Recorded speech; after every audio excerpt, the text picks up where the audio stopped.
जय श्री राम प्यारे भक्तों। भगवान का संदेश, अगर आप अपने सारे काम ऐसे करोगे तो आपको तुरंत ही चमत्कारी फल मिलेंगे। देरी का कोई काम नहीं।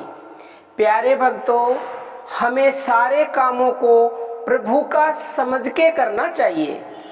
हम लीलामय के साथ काम कर रहे हैं, इससे प्रभु की इच्छा के अनुसार ही चलना चाहिए। यदि आसक्ति या स्वभाव दोष के कारण उनकी आज्ञा का कहीं उल्लंघन हो जाए तो पुनः वैसा न होने के लिए हमें भगवान से प्रार्थना करनी चाहिए। अपनी समझ से कोई भी अनुचित कार्य नहीं करना चाहिए। हम लोग किसी की भलाई के लिए कोई कार्य कर रहे हैं और कदाचित देव इच्छा से उसकी कोई हानि हो जाए तो उसमें चिंता या पश्चाताप नहीं करना चाहिए।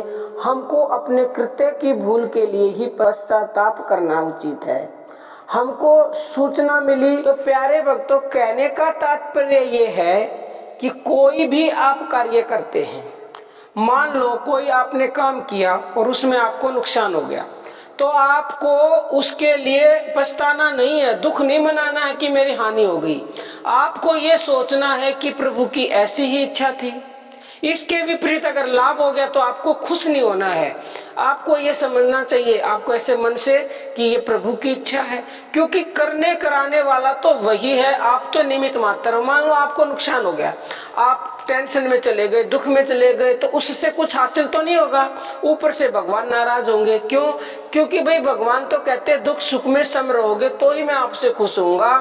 तो दुख आए, सुख आए, लाभ हो, हानि हो, कुछ भी हो, आपको बस ये समझना है कि ये कार्य प्रभु का है, प्रभु ने ऐसा करवाया तो मैंने ऐसा कर दिया।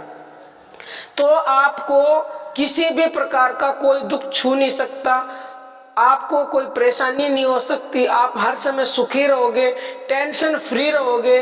टेंशन जो आज के समय में एक बीमारी ही नहीं, महामारी का रूप ले चुकी है, जिससे अनंत रोग पैदा होते हैं।